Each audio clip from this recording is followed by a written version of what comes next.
Bueno, bien, empezamos entonces con la segunda parte de la materia. En esta segunda parte vamos a ver, primero vamos a arrancar con un enfoque llamado enfoque neoclásico, que es lo que vamos a empezar a ver hoy y vamos a continuar viéndolo la clase que viene y quizás la siguiente también. Eh, para la segunda parte nos quedan varios temas y va a haber una parte que yo ya les voy a comentar en cuál, a partir de la cual la materia se pone un poquito más compleja. ¿Sí? Un poquito más compleja en cuanto a que no son justamente temas tan lineales en los cuales hay que dividir las cosas en 5 puntitos, sino que nos va a llevar un poquitito más de pensamiento. Nada del otro mundo, igual, insisto, lo que le digo desde la primera clase, esto no es física cuántica, pero sí que son temas que llevan un poquitito más de entendimiento. Vamos a arrancar entonces con el llamado enfoque neoclásico. El enfoque neoclásico, como bien lo dice el nombre, cuando habla de neoclásicos es porque son los nuevos clásicos. Para situarnos temporalmente vamos a estar hablando de más o menos la década del 50. Se llama enfoque porque no es una escuela propiamente dicha, ya que son muchos autores que están de acuerdo en algunos temas, pero que no están de acuerdo en otros, entonces no llegan a armar un conglomerado tan característico como podrían ser la escuela de relaciones humanas o la escuela clásica. Por eso es que se le llama enfoque.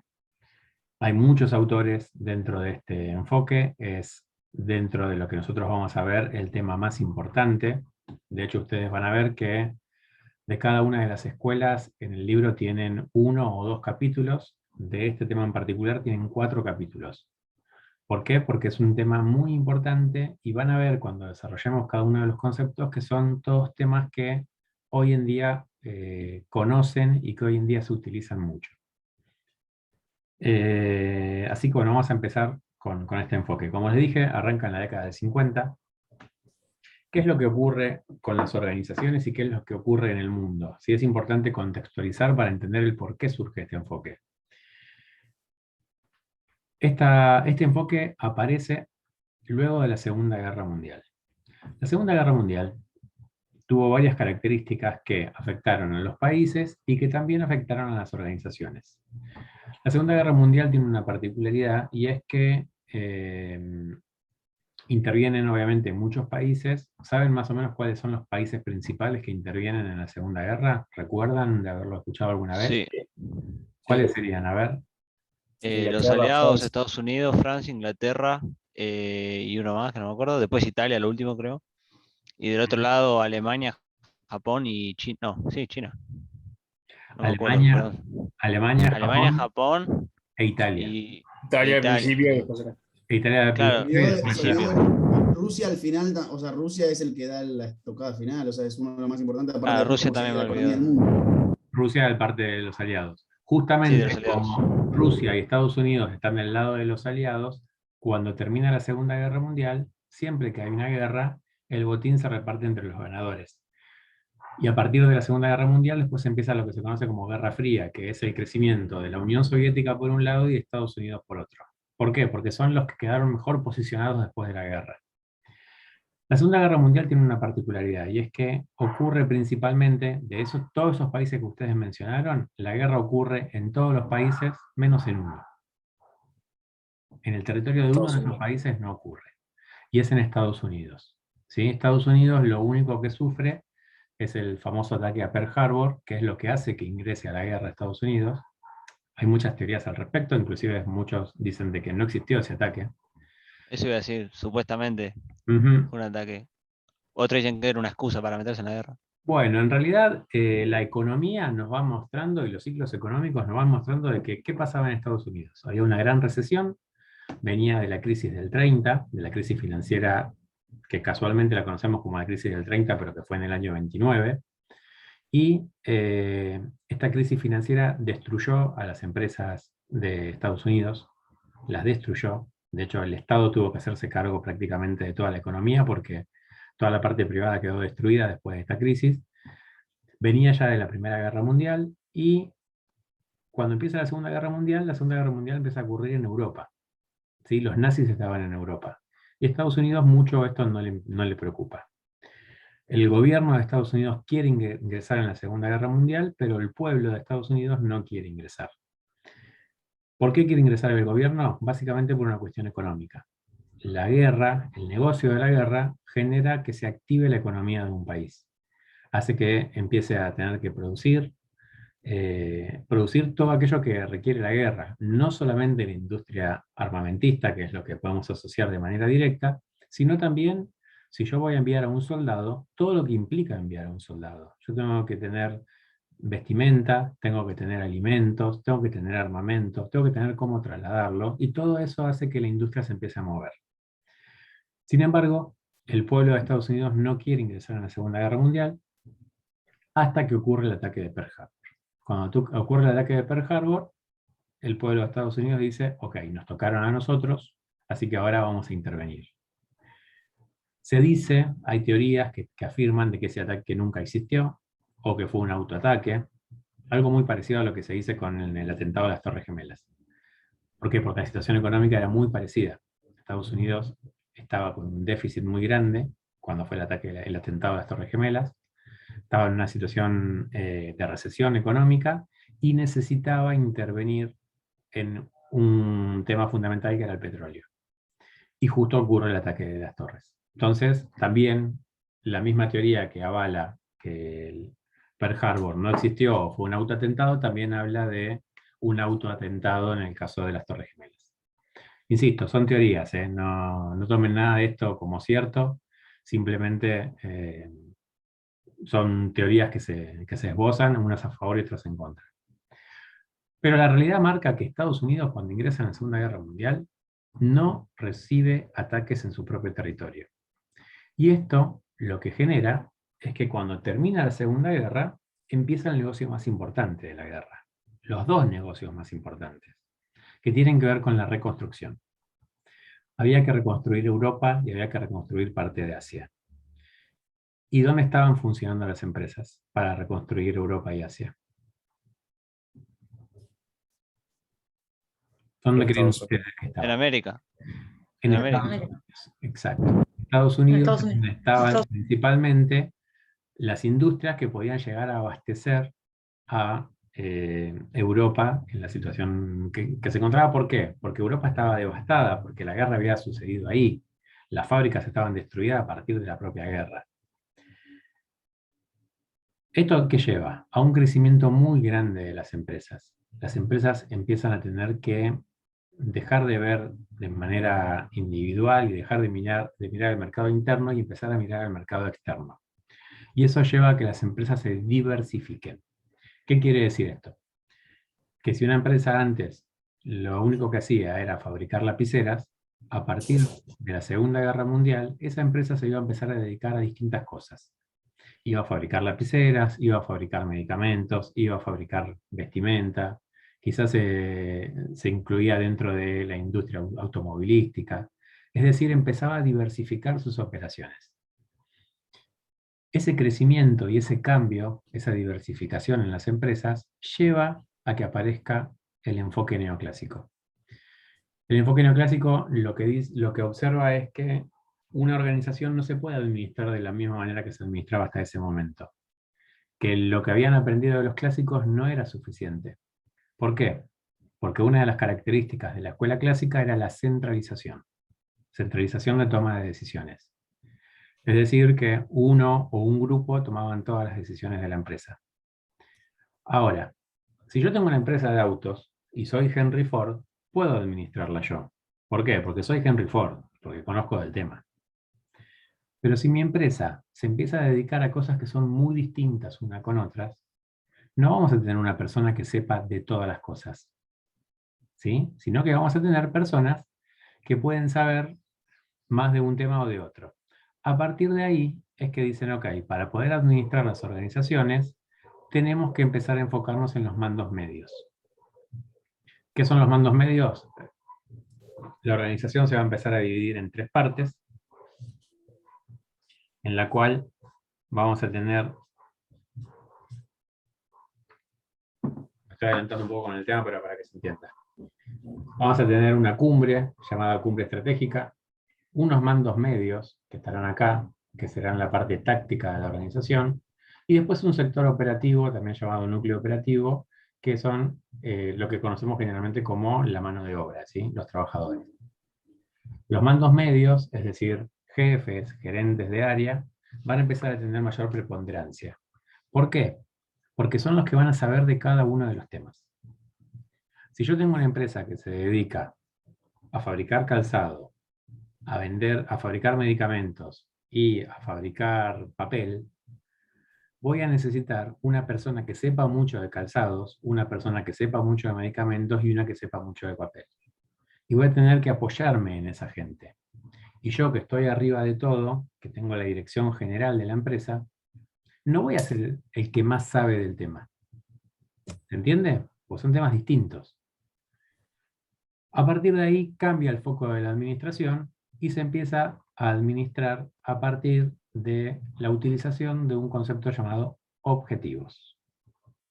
Comienza a administrarse a partir de planificar y determinar cuáles van a ser los objetivos que va a tener una empresa.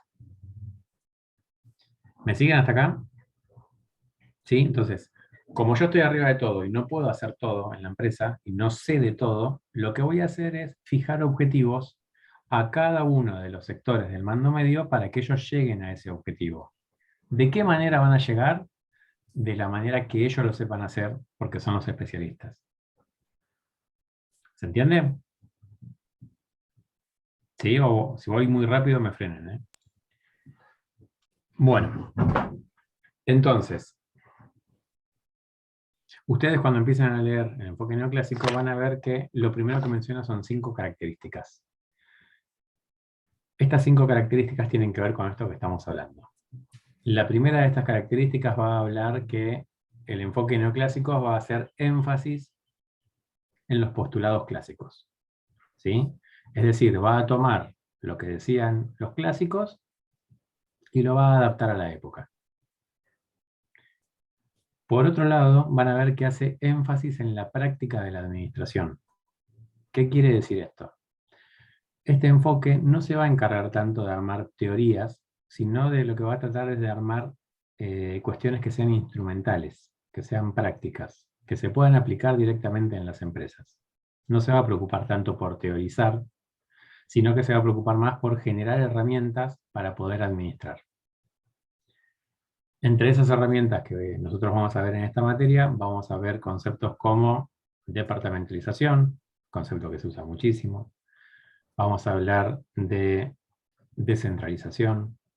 Vamos a hablar de administración por objetivos, que es un concepto que hoy por hoy se utiliza muchísimo. Administración por objetivos, gestión por resultados, lo van a encontrar con distintos nombres.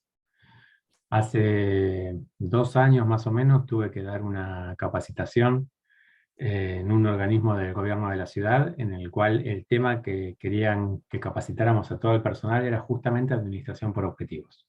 ¿Sí? O sea, que es algo que hoy por hoy utilizamos mucho. Entonces, los neoclásicos van a hacer énfasis en la práctica de la administración. Y como les comentaba recién, van a hacer énfasis en los objetivos y en el logro de esos objetivos.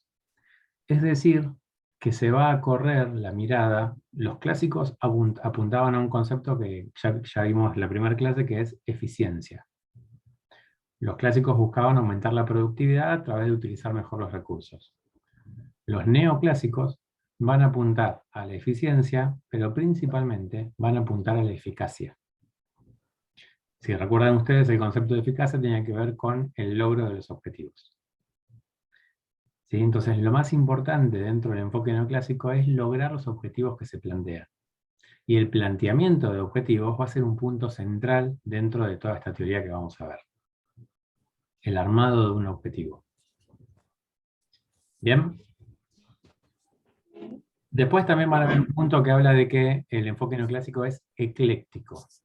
¿Qué significa esto? Significa que va a tomar un poco de cada una de las teorías anteriores.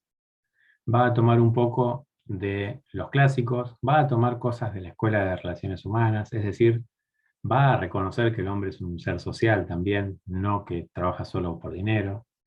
Va a tomar algo de las teorías del comportamiento que nosotros estuvimos viendo, que surgen a la par del enfoque neoclásico. Va a tomar también conceptos de la burocracia, ¿sí? Y de varios de los temas que ya hemos visto hasta ahora. Es decir, que no surge por oposición, como en su momento surgió la Escuela de Relaciones Humanas, sino que trata de integrar las distintas teorías que se vieron hasta el momento y de incorporarlas dentro de su propio enfoque. Bien, esto como características generales de la teoría. Para poder entender a los neoclásicos, ustedes van a tener que dividir a la organización en tres niveles, y conocer que los neoclásicos hablan de que una organización va a tener 4 funciones, ¿sí? Un administrador va a realizar 4 funciones, que las toma de los clásicos, pero que las adapta. ¿Se acuerdan las funciones del administrador según los clásicos? Las que mencionaba Fayol. Sí, planificar, organizar, controlar. Dirigir Dirigir Y controlar. y Organizar, falta controlar. una. Eran 5. Coordinar, ¿no era? Coordinar. Planificar, organizar, dirigir, coordinar, controlar. ¿Bien? Bueno, el enfoque neoclásico va a tomar esta teoría y la va a ayornar y va a decir que las funciones del administrador van a ser 4.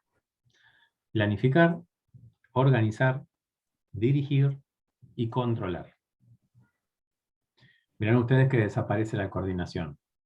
No porque no sea necesaria, sino porque se entiende que la función de coordinar también es inherente a la función de dirigir. Cuando uno dirige también está coordinando esfuerzos. Entonces las unifica.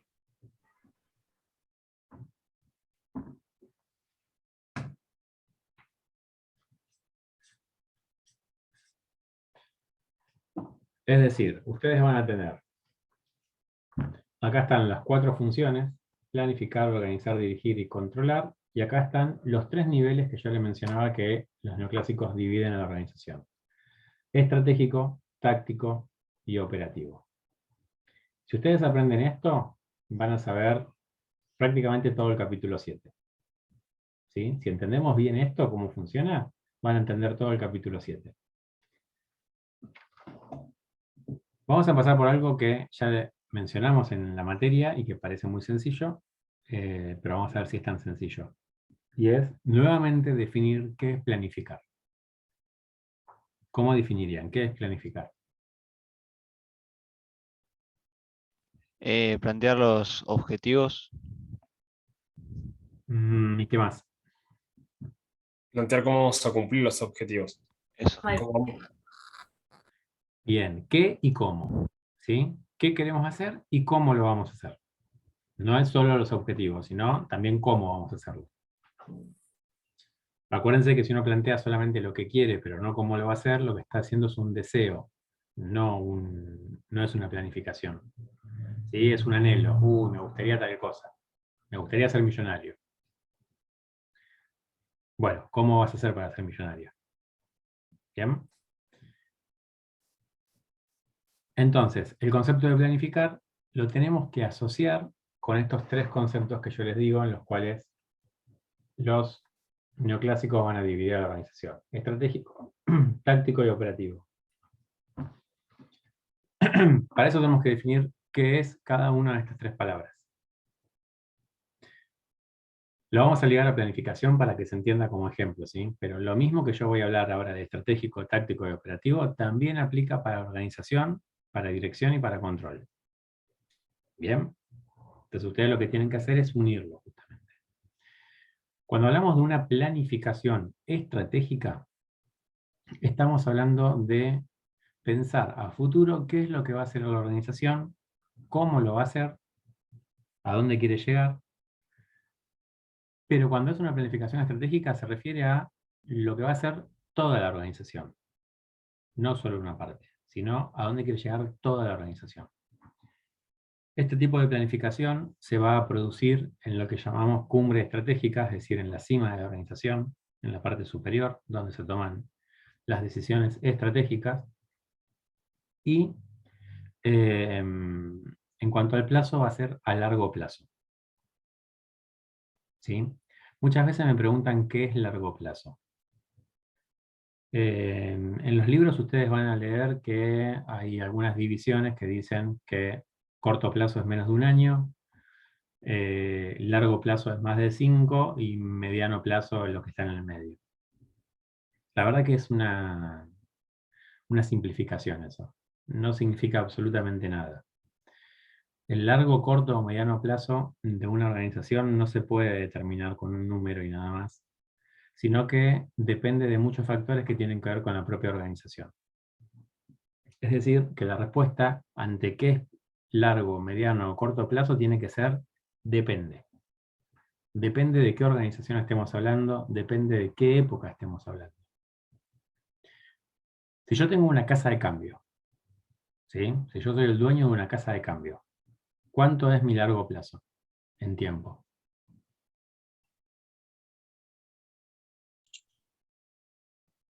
Un día. Un día. Bien, es una buena respuesta. Es una buena respuesta. ¿Sí? No sabemos. Depende del momento. Si esa misma casa de cambio la tengo que analizar en la década del 90, en el que en el país había convertibilidad de 1 a 1, y que sabíamos que un peso valía $1, durante casi 9 años fue así, el largo plazo en una casa de cambio podía ser larguísimo, porque no había inestabilidad, ¿sí? Era 1 a 1.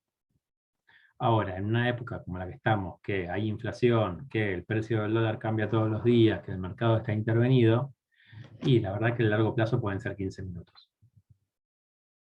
¿Sí? Yo siempre les cuento una anécdota de un gerente de un banco, de la casa matriz de un banco, que en un momento, en plena corrida cambiaria, el banco se había quedado sin dólares. Entonces, llamaron por teléfono a otro banco que estaba a una cuadra y le pidieron que le dieran en ese momento, no sé si eran 5 millones de dólares, una cosa así, para poder terminar. Eran las 2 de la tarde y tenían que terminar a las 3 de la tarde para poder cerrar el banco. Entonces, como se habían quedado sin billetes, le pedía si le podían vender billetes. Bueno, tardaron en comunicarse, qué sé yo, y en el tiempo que el gerente fue caminando a la otra sucursal para cerrar el trato y que le enviaran los dólares, el dólar había bajado, creo que 50 centavos. En 5 millones de dólares, 50 centavos es un montón. ¿Sí? Entonces, ahí cuando hablamos de largo, mediano y corto plazo, y pueden ser minutos. No lo sabemos, depende de la inestabilidad que tenga el mercado. ¿Sí? En cambio, si yo tengo un negocio relativamente estable, no sé, me dedico a fabricar y vender vinos de guardado, ¿sí? Vinos que tienen que estar más de 10 años guardados. O sea que los tengo que sembrar la uva, cosecharla, procesarla, embotellarla y guardarla durante 10 años. Claramente el largo plazo ahí va a ser 15, 20 años. ¿Sí? Según el tipo de negocio va a cambiar lo que es largo, corto o mediano plazo. ¿Se entiende? Cuando lo lean, ¿se entiende o no? Porque las caras que veo están perdidos. ¿Sí? No, sí se entiende. Bien. ¿Alguno le dio ganas de tomar vino? No. Bueno. En el libro van a encontrar, o en varios libros van a encontrar esto que les digo de 1 año, 3 años, 5 años. Insisto, es simplemente una simplificación para poder estudiar. ¿Bien? Bueno, se está por cortar, así que salimos, entramos de vuelta y continuamos con el resto de los temas.